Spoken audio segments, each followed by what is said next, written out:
এই বিউটি সর বস বস। আমার মা এনে কষ্ট করে রান্না করতেছে আর তুই আরামের ঘুম ঘুমাইতেছিস, তত সাহস কম না? এই তুই রান্না কর। আমি তো রান্না করতে পারি না। রান্না করতে পারবি কেমনে? তোর কি আর হে গুণ আছে? তুই যে তুই রান্না করতে পারছ না, তুই রান্না করা শিখবি। আম্মা এর রান্না করা শিখান। এই কর। থাক বাবা, আমি রান্না করতেছি, বৌমা রান্না করা লাগবো না। তরকারি স্বাদ নইলে তোর আব্বা খাইতে পারতো না। ওইটা আবার ঠিকই কইছে। এই আমার মা যে তুই রান্না করতেছে, তুই এনে মায়ের পাশে বসে রান্না করাটা শিখ আর এই মাছটা কাট। রান্না শিখবো ঠিক আছে, কিন্তু আমি তো মাছ কাটতে পারি না। মাছ কাটতে পারো না? এত বড় দামড়া মাইয়া। তা ভাবি, তুমি কি বাতাস খেয়ে বড় হইছো? ঠিক হইছস। এই হইছে একটা লাউ, বড় সরো লাউ, বাতাস খেয়ে বড় হইছে। এই মাছ কাট। থাক না, বৌমার কাটা লাগবো না, আমি কাটনি। মা তুমি রান্না করবা, তুমিই মাছ কাটবা, তাহলে বউ বাড়িতে লইছে কি লিগা? চেহারা দেন লিগা? এই মাছ কাট ভাই, তুই মাছ কাট। কি বলো? মাছ কাটতে গিয়ে যদি আমার হাত কেটে যায়? হাত কাটতে কাটতে তুই মাছ কাটা শিখবি। মাছ কাট। এই যে এলো বডি, লো মাছ ধর ধর। ও, আমার হাত বন্ধ হয়ে যাবে। আচ্ছা আচ্ছা আচ্ছা, কাটতেছি কাটতেছি। এত বড় মাছ! আমার লারকি দেওছেন একটা দেও না, এর না ফিটাইলে। এই মাছ তো মারে, পারবো, এত বড় পারবো, মাছ কি বটি দিয়ে কাটে? পারবো পারবো হ্যাঁ? পারবো। ও এভাবে? খাওনের সময় তো হাঁসের মতো খাইতে পারো, এমন তো নিন্দাইতেছিস কি লিগা? মাছ কাট।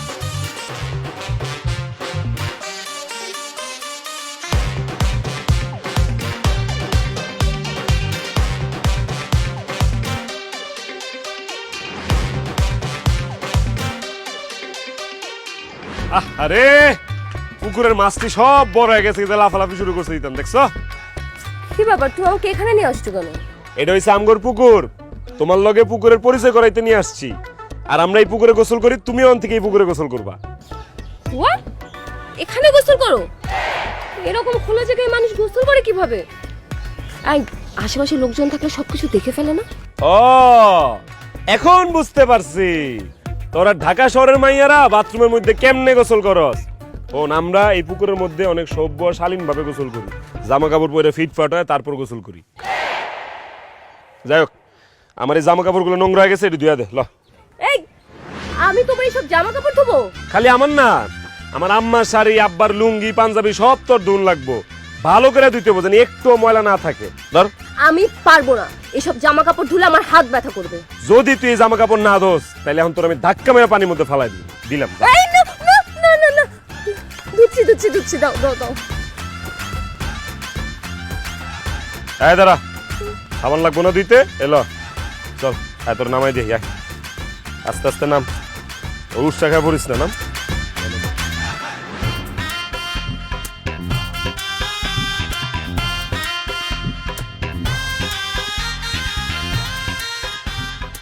সুজন ভাই, তুমি আমার এত বড় ফেকাটা কেমনে দিলা?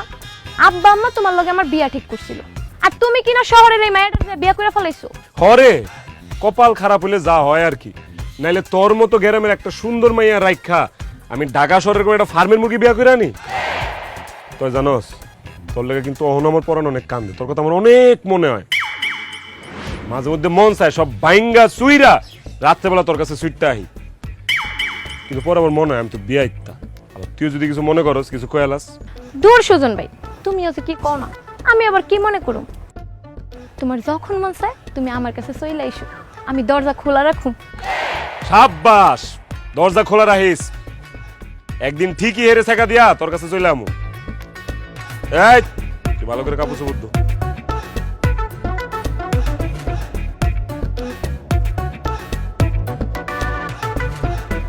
জানো ভাবি, তোমারে বিয়া করার আগে সুজন ভাই তো আমার লেগে পাগল ছিল। আমার পিছনে পিছনে চকলেট, আচার, ফুল এগুলা নিয়ে ঘুরতো, আমি তো পাত্তাই দিতাম না। কিন্তু এখন তো দেখতেছি তোমারে বিয়া করার পরও হ্যাঁ আমার লেগে আগের মতোই পাগল। আমি মনে অনেক সুন্দরী, তাই না ভাবি? যাও। বুঝছি, জলে।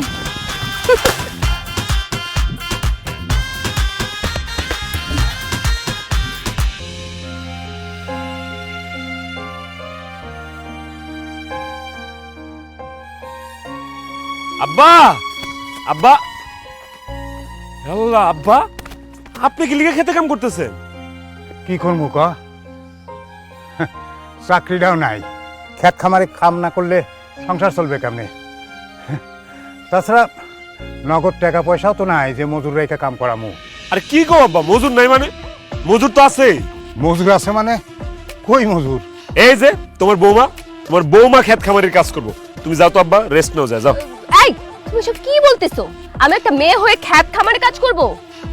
মেয়ে মানুষ হয়ে তুমি অহংকার দেখাইতে পারো, মেয়ে মানুষ হয়ে তুমি গরিবের গায়ের উপর হাত তুলতে পারো, মেয়ে মানুষ হয়ে তুমি গরিবের চাকরি থেকে বরখাস্ত করে দিতে পারো, আর মেয়ে মানুষ হয়ে ক্ষেত খামারে কাজ করতে পারবা না? এই বেশি কথা না কয়ে খেতে কাম করো করো। সুজন, তুমি কিন্তু আমার উপর অত্যাচার করতেছো। তুমিও আমার উপর অত্যাচার করছো যখন তুমি বড় লোকের মাইয়া ছিলা। শুধু আমার উপরে না, আমার বাবার উপরেও তুমি অত্যাচার করছো, করো নাই? এখন কথা বেশি না বাড়ে কামে নামো, যাও কোপাও। সুজন, আমি পারবো না এসব কাজ করতে, প্লিজ আমাকে ক্ষমা করে দাও, প্লিজ। সরি, তুমি কোনো অন্যায় করো নাই যে তোমার ক্ষমা করতে হবে। থাক সুজন, বৌমার ক্ষেত খামারে কাজ করার দরকার নাই, আমি করতেছি, আমিই করি। না আব্বা, ওর কাজ করতে হবে, ওর বুঝতে হবে যে গরিব মানুষ কত কষ্ট করে, গরিব মানুষের ঘামের মূল্য কত, গরিব মানুষের পরিশ্রমের মূল্য কত। আর কোনোদিন অসহায় মানুষের উপরে অত্যাচার করার আগে 100 বার ভাববে তাইলে, বুঝেন নাই? এই দাঁড়াছিস কেন? কাম কর কর।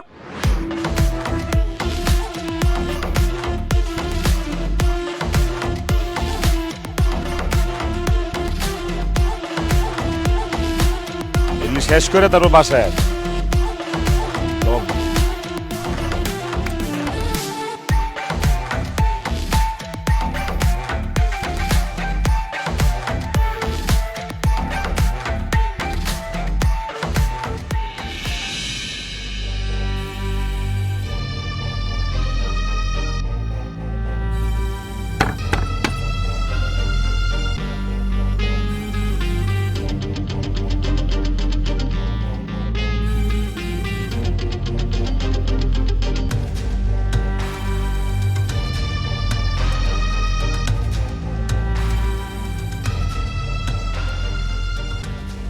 খবরদার, আমি তোমাকে আগেও বলছি তুমি আমাকে স্পর্শ করবে না।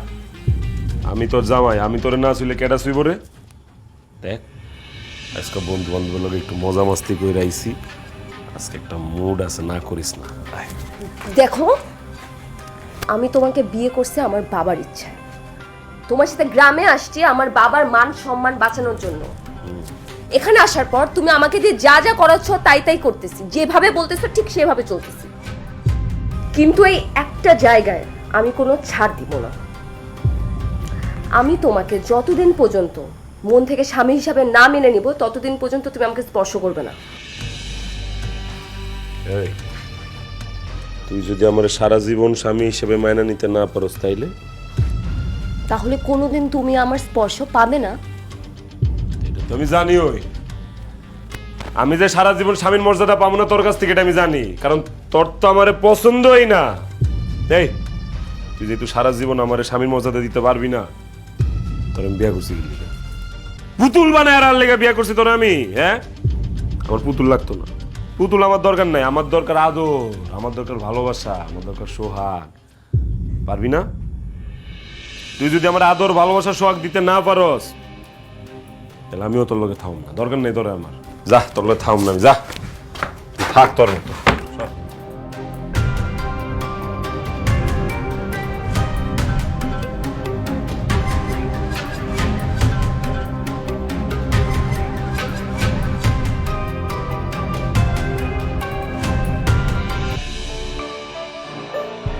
আম্মা, আম্মা কই তুমি?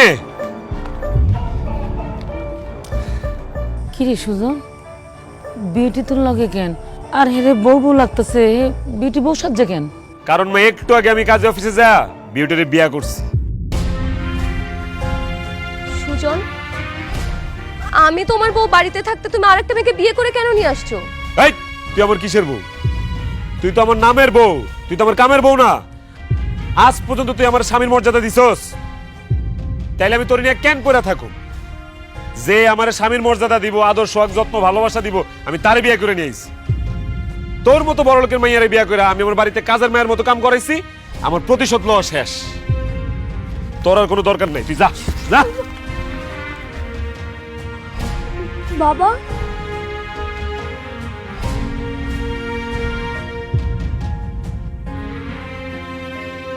মারে, আমি তোকে দেখতে এলাম, কিন্তু আমি তোকে এই অবস্থায় দেখব সেটা কোনোদিন ভাবিনি। কি হয়েছে মা? সুজন তোকে বাড়ি থেকে বের করে দিচ্ছে কেন? বাবা, সুজন আর একটা মেয়েকে বিয়ে করে বাড়িতে নিয়ে এসেছে, এ কারণে আমাকে বাড়ি থেকে বের করে দিচ্ছে। এটাই জগতের নিয়ম মা। তুই যার সাথে যা করবি তোর সাথে ঠিক সেই ঘটনাটাই ঘটবে। মনে আছে তুই কতজন মানুষের পেটে লাথ মেরেছিস, কতজনকে বিনা অপরাধে অফিস থেকে বের করে দিয়েছিস, তাদেরকে চাকরিচ্যুত করেছিস? দেখ, আজকে বিধাতার নিয়ম, তুই যা করেছিস সেটাই হয়েছে।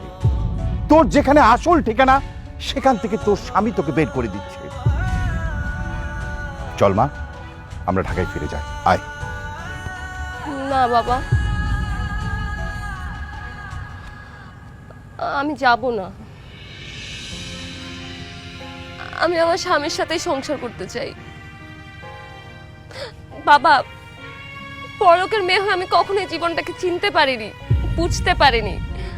মানুষের সাথে খারাপ ব্যবহার করেছি সব সময়, কিন্তু এখানে আসার পর সুজন আমার সাথে অনেক খারাপ ব্যবহার করেছে ঠিক, কিন্তু প্রত্যেকটা ব্যবহারে, প্রত্যেকটা আচরণ আমি বুঝতে পেরেছি যে একটা গরিব মানুষের জীবন কতটা কষ্ট হতে পারে। একজন নারীর জীবন আসলে এমনই হওয়া উচিত। সে তার স্বামীর সেবা করবে, শ্বশুর শাশুড়ির সেবা করবে, সংসারে কাজ করবে, সবার জন্য রান্না বান্না করবে। এতে তো নারীর জীবন ধন্য হয়। বড় লোকের মেয়ের জীবন আসলে সত্যিকারের জীবন নয়। সুজন, আমি জানি আমি তোমার সাথে অনেক অন্যায় অত্যাচার করেছি। তুমি পারলে আমাকে ক্ষমা করে দিও। তুমি আরেকটা বিয়ে করেছো, তাতে আমার কোনো আপত্তি নেই। তুমি শুধু তোমার স্ত্রী হিসাবে তোমার বাড়ির একটা কোণে আমার একটুখানি ঠাঁই দিও। আমি আমার আসল ঠিকানা, আমার স্বামীর বাড়িতে সারাটা জীবন থাকতে চাই। সত্যি তুমি আমার লগে এই বাড়িতে থাকতে চাও? হ্যাঁ চাই, তোমার সাথে, আমার শ্বশুর শাশুড়ির সাথে সারা জীবন থাকতে চাই। বাহ, এটাই তো আমি চেয়েছিলাম রে মা। সুজন, আমাদের প্ল্যান তাহলে সাকসেসফুল। 100% সাকসেসফুল শ্বশুর আব্বা। প্ল্যান? প্ল্যান মানে কিসের প্ল্যান? কিসের প্ল্যান? মা, তুই তো অনেক অহংকারী ছিলি। অবশ্য আমি নিজেই তোকে টাকা পয়সা আদর ভালোবাসা দিয়ে অহংকারী বানিয়েছিলাম, কিন্তু একটা মেয়ে মানুষের এত অহংকারী হওয়া ভালো না। আমি সবসময় চাইতাম যে তুই অহংকার থেকে দূরে থাক, কিন্তু সেটা কখনই পারিনি। কিন্তু এই সুজনকে আমি যেদিন প্রথম দেখেছি সেদিনই আমার কেন জানি মনে হয়েছে এই সুজনই পারবে তোর অহংকার দূর করতে। তারপর আমি, সুজন আর সুজনের বাবা মিলে একটা প্ল্যান করি। হ্যাঁ, তোর সাথে সুজনের বিয়ের প্ল্যান। এরপর আমি সুজনকে 5 লাখ টাকার চ্যালেঞ্জ ছুড়ে দেই। সেটা সুজন অ্যাকসেপ্ট করে। আমার অফিসের স্টাফকে দিয়ে সুজনের কাছে আমি 5 লক্ষ টাকা পাঠাই। সেই 5 লক্ষ টাকা সুজন আমাকে দেয়। তারপর তোকে বিয়ে করে এখানে নিয়ে আসি। আর এই যে বিউটিকে দেখছো, ওকে আমি বিয়ে করিনি। এটাও তোমার বাবার আর আমার প্ল্যান। Thanks god. তার মানে পুরো প্ল্যান তোমার ছিল? মারে, তুই আমাকে ক্ষমা করিস। এই প্ল্যানটা যদি আমি না করতাম তাহলে তোকে বদলাতে পারতাম না। ভাবি, তুমি আমারে মাফ করে দিও। আমি আসলে সুজন ভাইয়ের কথাই তোমাকে সংসারে সুখ শান্তি ফিরে আনার লেগেই তার বউ সাজার নাটক করছি। বৌমা, আমারও ক্ষমা করে দিও। আমি তোমার সঙ্গে অনেক অন্যায় আচরণ করছি। আসলে তোমার বাবার কথা মতোই তারে আমি কথা দিয়েছিলাম বলে এটা করতে বাধ্য হয়েছি। না বাবা, আপনারা কেউ আমার কাছে ক্ষমা চাবেন না। ইনফ্যাক্ট আমি আপনাদের সবাইকে ধন্যবাদ জানাচ্ছি। আপনারা সবাই মিলে প্ল্যানটা না করলে আমি কোনোদিনই বুঝতে পারতাম না জীবন কি। আপনারা যা করেছেন আমার জন্য খুব ভালো করেছেন। আমি আপনাদের সবাইকে নিয়ে সুখে শান্তিতে থাকতে চাই, এখানেই থাকতে চাই। তাইলে কিন্তু